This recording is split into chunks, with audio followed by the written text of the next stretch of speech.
I play the audience usually, the person whose perspective we kind of travel through as either the dramatic stuff is happening or the comedic stuff is happening. I'm running from the guy with the knife, or I'm, rolling my eyes at the idiot with the, pie on his face. When you say you play us, what do you mean? You kind of are the tour guide, kind of? Yeah, I'm sort of the proxy for the audience usually in the things that I play, by choice, by design. I really like being the responsible kind of tour guide, the person who can ground whatever's happening by virtue of what's going on in his face. That's usually pretty tonally declarative. If whoever is, if there's crazy stuff going on and you cut to the person who is processing that, depending on how they react to it, establishes the tone of the project. And I like doing things that kind of thread the needle between absurd and real, whether it be comedy or drama. And it's probably why I'm drawn to direction so much, because that's the person with the job of creating the experience for the audience. What's it feel like? What does it look like? What's the environment you're in? What's the world you're in? Who are these people? Is it a fringe society or is it mainstream?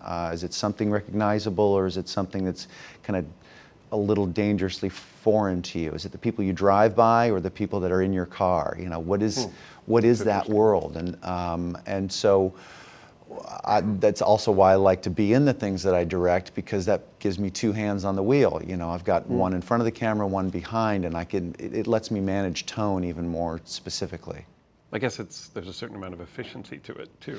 There is. It's very efficient. I don't need to direct that guy. Right. It's one less actor to kind of negotiate with. Not to suggest that it's a contentious situation between me as a director and the other actors, but oftentimes that part, as I said, that part who is us, if you don't get that just right, managing the tone can be a little bit more cumbersome. And so the fact that actor is reading my mind on every single take and doing exactly what I'd like to change in the next take without me having to give him or her notes. And also technically speaking too, I'm able to keep an eye on, I'm aware there's two cameras there, and if I go over here, I'm probably gonna screw your shot up. If an actor's not aware of those things, it's gonna cost you a take, and then I gotta come in and give them a note, and now we gotta do another. So I'm aware of all the technical aspects because the acting's so comfortable for me. So I like being able to do both and kind of get on with it a bit. This might go back to what you were talking about earlier, but you'd said that at some point in your career, you just kind of got tired of pretending that you were someone else.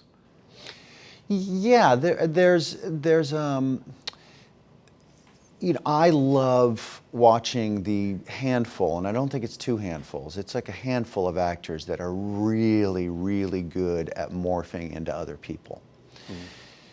There are some that are good at it, but there's only a few that are great at it. And unless you're great at it, just for me personally, you end up watching some acting. And the key is to not act, so I don't know, maybe I don't know if I've got the talent to do that, but maybe one day I'll try to do that with the limp and the accent and the whole thing. But until then, I really like the challenge of trying to do the opposite of that, which is complete naturalism, and so that there's no acting, and all you're doing is you're just disappearing as an actor and just doing this character that's servicing the story. So you're just sort of relaying the plot points and doing it in a way where you're just snapping pages. It's like reading a book. When you read a book, you're not really watching acting when you're reading a book. You're into the story, and all of these characters sort of disappear into the story. Yeah. You're not thinking, wow, the way they just said all that dialogue and performed that, that doesn't happen when you're reading a book. And so you're just appreciating the story. So if you can find a script that's got a really good story, I like doing that, especially being the proxy for the audience. You kind of want to just be us, somebody that's very recognizable, something that's tangible. You had said that, I don't know how old you were, but you basically knew there was three things you wanted in life. You wanted to get married, you wanted to be a dad, and you wanted to direct. Yeah, direct a movie, yeah. How does, I guess, how does directing, What were level up with having a family? Out of just those three things. You're right. Well, thanks for digging the hole for me to jump into there. I'm going to step around the hole and say being a dad and being a husband is tip top, sincerely. Directing is just something that, as I said earlier, I just wanted to be lucky enough to stay in the business long enough to use what I was learning. It's such a fickle business, and oftentimes is, longevity is not a result of the merits sometimes. Since it's, pardon the term, art and artist, it's also sort of. There's really no right, there's no wrong, so you're not really guaranteed your position. You're not guaranteed longevity. You're not credentialed. You can't walk around with a diploma and be assured a base salary and some clientele. So I wanted longevity, mostly to be able to provide for that family, but then also to be able to be in the chair that asks me to use what I've learned. You were so young when you were doing Little House on the Prairie, but were you conscious at that age of watching how Michael Landon kind of did it all? It was because of Michael Landon. He was the George Clooney of that day. He was the actor, the writer, the director, the producer of what he was doing, and he was just, the crew loved him and he loved the crew. The cast loved him. Women wanted to be with him, men wanted to be his friend. He's just and he just made the set a place you didn't mind being more hours than you were at your home.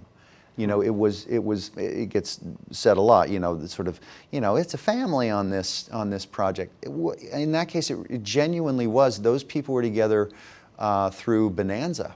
And then they stayed together for Little House on Prairie. So I was really fortunate that was my first environment, first experience to see how a set could run. You can get all this work done and still be kind and respectful and not yell and walk through the process as opposed to run. And so that gave me an early appetite for wanting to maybe one day be in the position to create that kind of environment for people to work in. It's kind of a tangible thing about you wanting to direct. That's what you wanted to. Yeah. Plus, my dad was a director, writer, producer, and so he would always take me to movies instead of the park to throw the ball, and so you always want to make your parents proud, and oftentimes do what they did. And so all those things kind of aligned, and acting was something that happened first because I was a little kid. No one's going to let a 10-year-old direct. But they let an 18-year-old direct when you did Hogan Family, right? You were still pretty young. Yeah, exactly. So it did start there. Now, granted, that was a studio audience show, a sitcom, so it's all shot proscenium. Cameras never get up into the set and shoot it like a single camera project, but it was still the responsibility of having to know all the answers to all the possible questions coming your way and to be able to guide performance and set shots. What made you want to get into acting at such a young age? Maybe that's a dumb question. No, well, the draw for acting really came from my dad taking me to these movies and explaining to me what was good acting, what's bad acting, and why. What part of that scene you just saw was directing, and why was it good or why was it bad, and so I thought, well, I'd love to try that. Plus, I wouldn't have to go to school because I'd be working on a set. Yeah. And then one day, a neighbor of ours was going to an audition, a friend of my dad's, and he saw me outside washing my dad's car with him. It was a hot day, and he said, "Hey, do you want to come with me to this audition?" And I was like, "Yeah, please." So I rode along with him to that just to see how an audition when I was 10. And they were reading for the role of the son in the project he was reading for. He was reading for the father role. And he said, and he grabbed me the sides, which is like a little piece of the script, you know, to test whether you're a good actor or not. He gave me the sides. He said, learn these lines and tell them that you're here to read for the son, and that you're not on the call sheet there. That you just say it must be some mistake that they forgot. I said, all right. No Am I way. going to get in trouble? He said, no. So I go in there and I read for this thing. I end up getting the part, you know. And I go home. My dad's, you know, just toweling off the car. And I said, I got it. And I said, will you take some pictures of me and send them into an agency, I guess, and see if they'll represent me. Maybe I can start doing some commercials and work my way up to getting jobs in TV shows. And here I am. That's wild. Yeah. Were you like a kid in a candy store when things all started coming together? Yeah, for sure. I took to it really quickly. And like anything for a kid, it all comes down to getting a couple pats on the back and saying you're good at this. You know, you're looking to see what you're good at as a kid. Right. And when an adult comes up to you and says, you know, when a camera operator would say, you know, you hit your mark well there, you know, or you did what you needed to do technically. Thank you for making my job easier. And it's like, oh my God, you know, these are adults, and I'm doing good as a little boy, and so that just sort of started to exponentially grow, and then you get some attaboys for your actual performance, and there was some crying on Little House on the Prairie. The fact that I was able to get myself to cry shocked the hell out of me. Did it? Yeah, I thought, wow, this is real actor stuff, you know. Maybe I'm. How did you do it? Do you remember?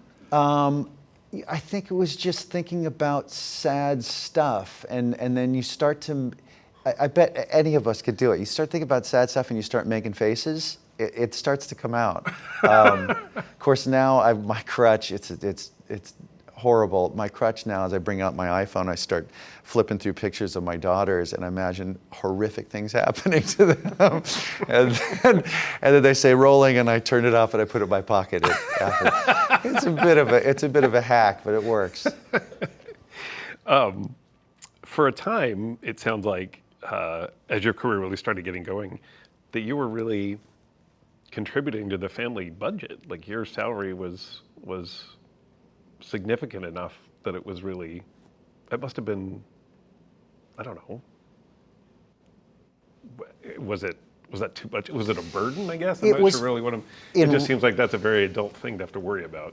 Yeah, in retrospect, obviously, being a 56-year-old man with 2 kids and a wife, it is a complicated thing. Back then, though, I took it as, again, you know, the cameraman behind the camera, the adult, saying, you're doing great as a kid, like you're being so helpful. This is helping us live in the place we're living in, and paying for the school that you want to go to, and, you know, look at this new family car we bought. And it was like, you know, you feel like an adult and a partner in the family, and it gave me a lot of confidence that I could take on the adult responsibility that I was living in at work. Yeah. So I just felt great. Yes, I was 10, 11, 12, you know, whatever. But I was feeling, you know, twice that age, which was helpful, so I didn't have a panic attack, you know, with all the adult responsibility. You know, there were moments of deep stress when it came time to, you know, a big grading period at school. You know, if you don't maintain a C average, you lose your work permit, which comes up every 6 months. And so if I didn't have my work permit, I would lose my job on the show. And if I lose my job on the show, maybe we don't make the mortgage payment, and all the people on the show might be out of work. So that, studying for exams was probably even more stress than kids regularly go through. So again, Yeah. in retrospect, I wouldn't change anything about my childhood at all, but I don't think I would. I wouldn't be comfortable putting my kids through that because I think I got away with it. Yeah.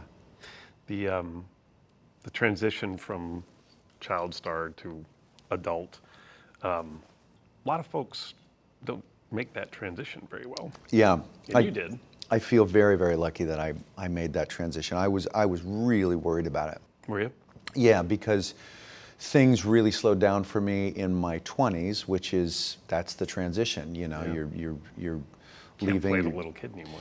Yeah, and it's time to pay the mortgage for your own place, and you are going to want to get married and have kids, and what is going to be your career? And this is a career that you're always a job away from not having a career, and you're also that same job away from being the biggest star in the world.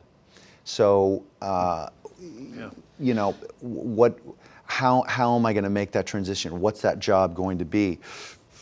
And so every audition I went on, I was walking in with those kinds of stakes, understanding that that's what I'm walking into. And so it was really nerve-wracking. I was just riddled with anxiety going to auditions through my 20s. Fortunately, by the time I got to 31, so there was a decade of deep anxiety that was probably exacerbated by the amount of partying I was doing, which can feed paranoia and all that kind of crap. But that's another story. By the time I got to 31, I got Arrested Development, which changed everything and put the paddles on the chest of my career, and up came the heartbeat again, because it was watched by people in Hollywood, and the people that hand out jobs really liked it. Middle America was a little slower on the uptake, if at all. But they weren't handing out jobs, in Kansas. They were handing them out in Hollywood, and Hollywood was watching, and that was really vital for me because I was kind of not damaged goods, maybe I don't know, but I wasn't fresh. I was a guy that had done a bunch of sitcoms, and sitcoms were on the way out. Single camera comedies were on the way in with shows like Wonder Years and things like that. And so I was kind of the old guard, and I was reading for these pilots that were trying to be newer and hipper. Arrested Development being sort of the zenith of that. Right. When I read that script, I was like, there's no way they're going to see me for this. They're trying to do the exact opposite of what I'm known for. And then luckily Mitch Hurwitz, the genius behind Arrested Development, remembered me from an audition a few years earlier for a pilot that he didn't cast me in, but he remembered that I had done really, really well in that audition, so he tells me. And so he said, yeah, I'll see him for Arrested Development. And then I went in and just guessed right with what they were looking for, which happened to be a comedic tone that was really similar to what I love the most, a very dry, Right. sarcastic, no winking type of humor that I learned from my mother, who's British, who's just very dry. And so it was less performative like a sitcom would be because of the audience component there. You're sort of thrown into the back row. This was much more internal because the camera's up in the set, it's single camera. And so it was a great fit for me and came right in the nick of time. When you said you guessed right on that audition, was it guessing? I mean, did you just hope that this is kind of what they were? Yeah, you always have to guess as an actor in an audition because you don't get any pre-notes, pre-guidance. You maybe get a little bit from your agent if you ask. Yeah. You can ask your agent, ask the casting director or the producers kind of what they're looking for. But for the most part, you read the script and you just sort of assume what is the color they need this character to play to make the other colors work in the rainbow, whatever. You don't want to play a redundant color to what the other character seems to be written as. And so I thought this is the guy that needs to be the semi-exhausted, semi-patient, sane guy in a crazy family, which on the curve makes me pretty nuts too, but less nuts.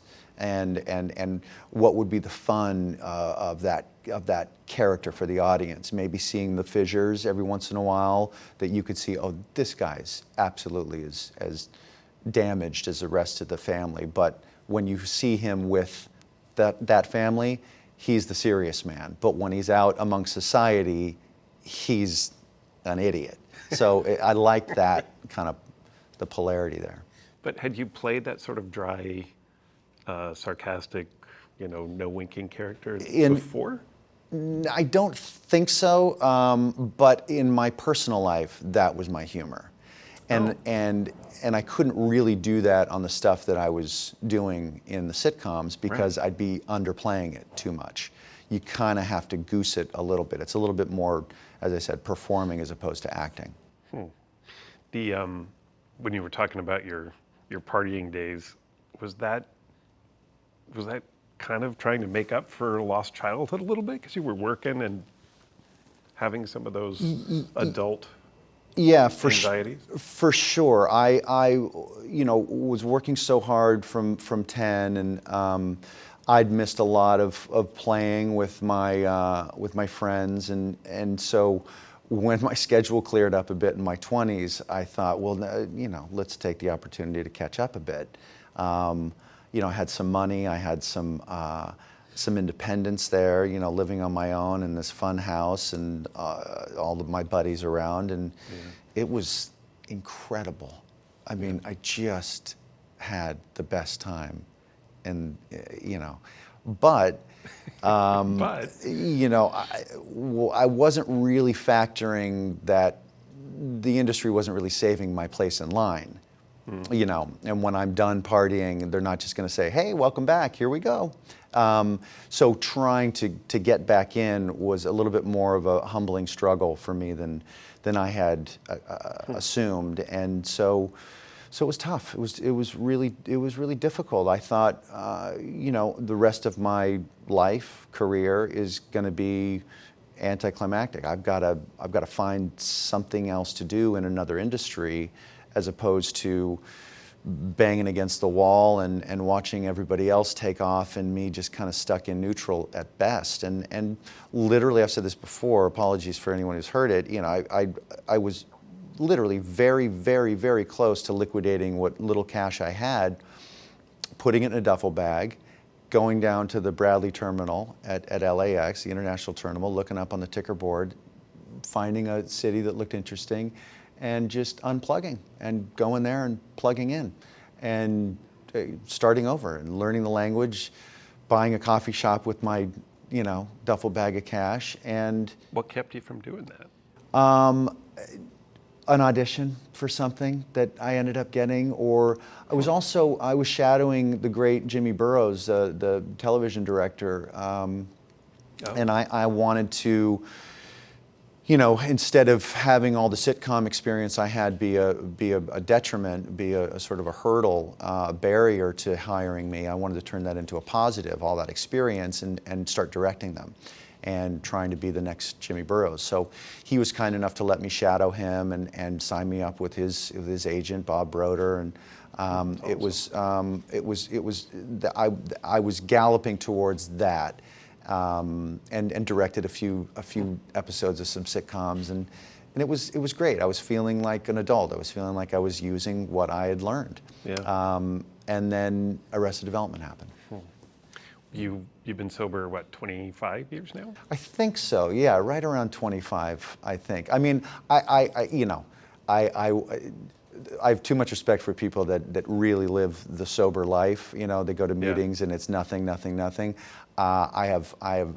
no longer do the drinking and the Scarface stuff, but there are other things that have been legalized that I think are just right.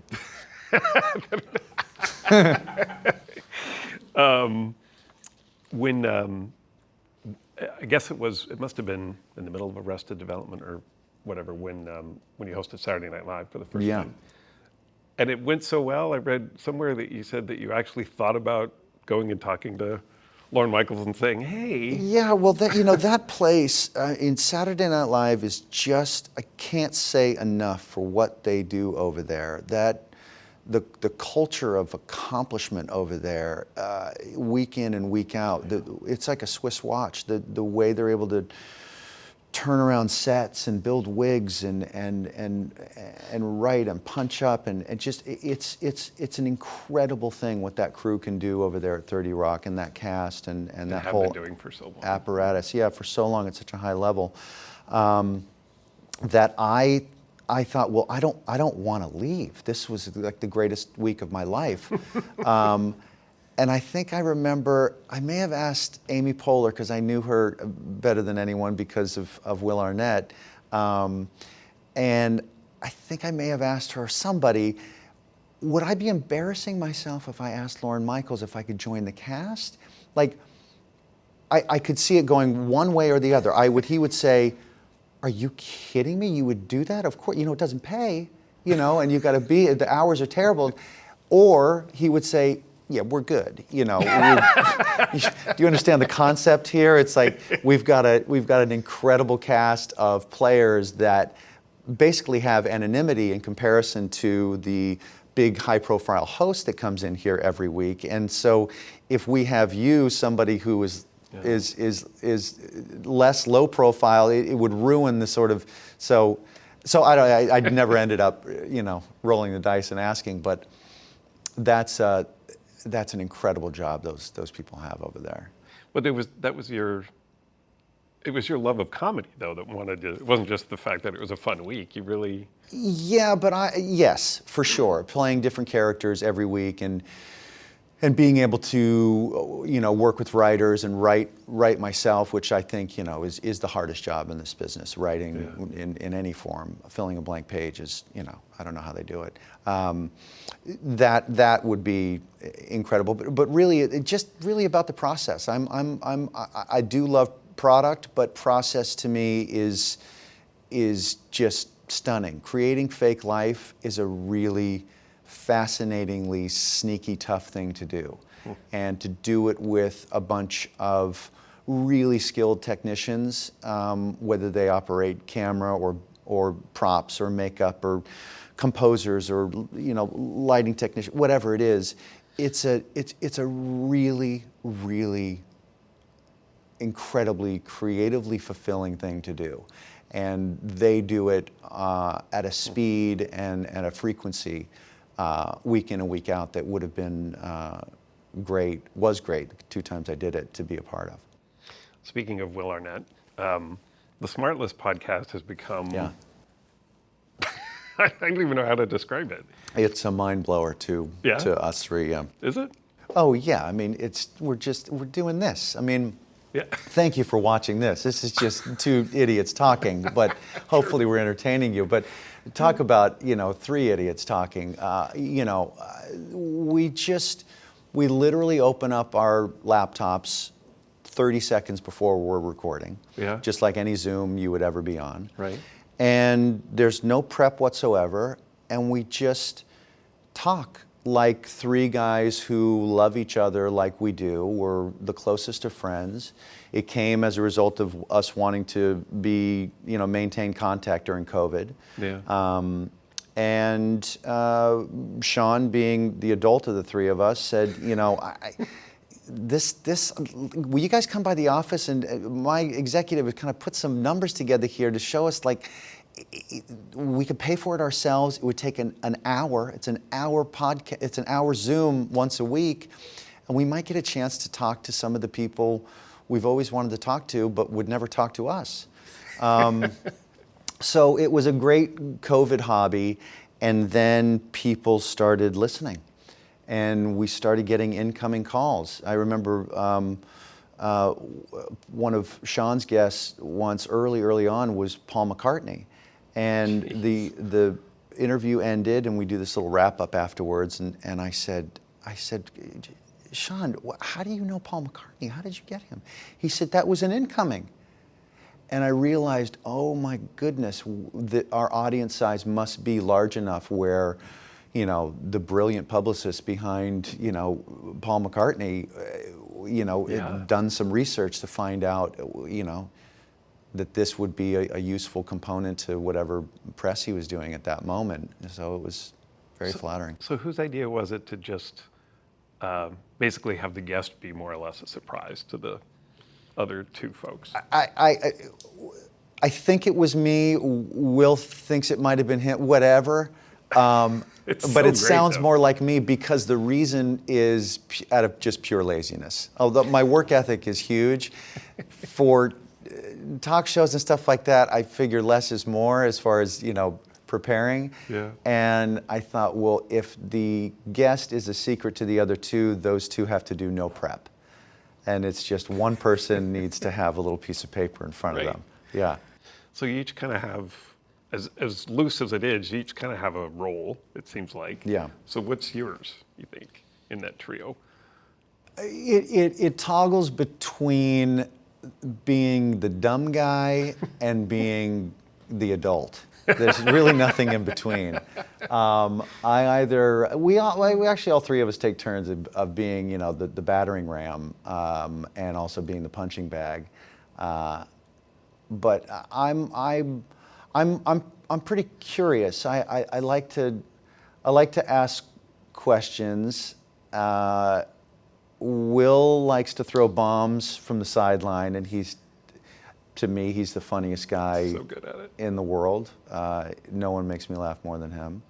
And Sean is just, you know, he's a stuffed animal with blood. You know, like the guy is just the sweetest, greatest, most cuddly thing you could ever imagine, and he's a great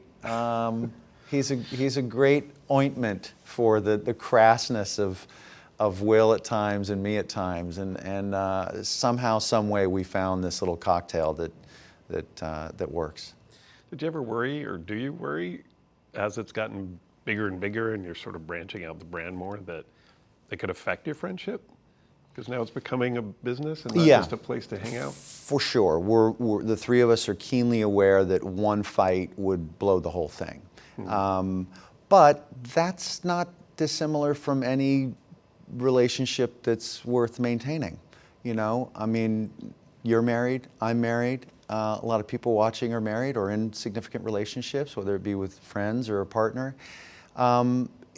Getting along is a choice, you know, and you have to call upon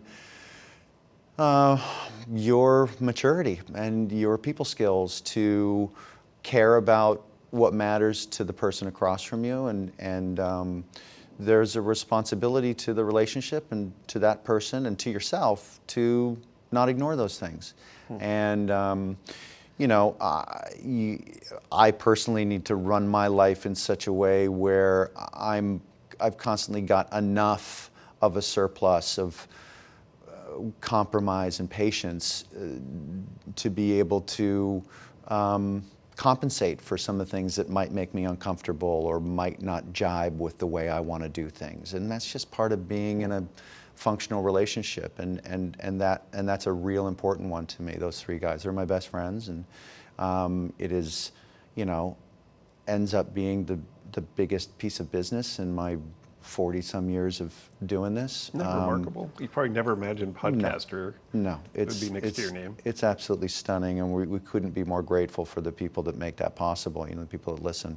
But it's an incredible thing to have such an enjoyable success happen with people that you actually enjoy even more than what the product yields. Yeah, you've been doing this so long, and you've had such a long career and a varied one. What chapter do you think this would be in your career now? Well, Lee, I hope it's halftime. Yeah. I'd love to live to 100, just because it's such a nice round number, you know? And plus at 56, that puts me just at the halfway moment, because there's a lot I want to see. But career-wise, you know, I do still love acting a lot. But this directing thing it's enormously challenging in the best way. And I'm getting some great opportunities with that, and I really hope that continues to ascend. And you know, I'm really, really happy that I'm at a place in my life where the idea of taking on the absolute limit of what I think I can handle is not a scary idea to me. And there's been times in my life where that was, where I've shied away from opportunity and responsibility because it just made me too nervous. It made me insecure. I didn't think I could handle it. So what changed? A lot of work, a lot of therapy, a lot of good people around me, a lot of fortunate collaborations with people that have yielded good work that I can kind of look at and go, oh, maybe I can, and then biting off a little bit more each time and seeing, oh, I did that okay too, and confidence obviously lives on the backside of accomplishment. You don't really feel that confident before you do something. There's anxiety and there's trepidation, but going through stuff, the gift you get at the end is maybe some accolades, reviews, awards, money, whatever it is. But really, the real tangible commodity for me is confidence and a little bit more clarity about what you can handle. And I think that's what we're all here to do, see what you got, run your car as fast and as safe as you can, but run it. And so I hope that I continue to get more opportunities to see what I got, what I learned last year that makes what I'm doing this year possible, You think Black Rabbit's one of the best things you've done?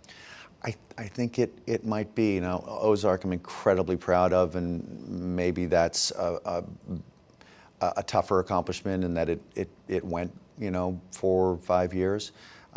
This is just 8 episodes and out by design, but overseeing the whole thing and working each episode so that it all flows as one piece is, you're directing a 600-page movie, and that's scary. I mean, obviously we had incredible directors that came after me, but that oversight position that a director enjoys on a film is the job of my position in television, and so that was that, and I'm super proud of it, and everybody associated with the show just did the absolute best they could do, and it was awesome.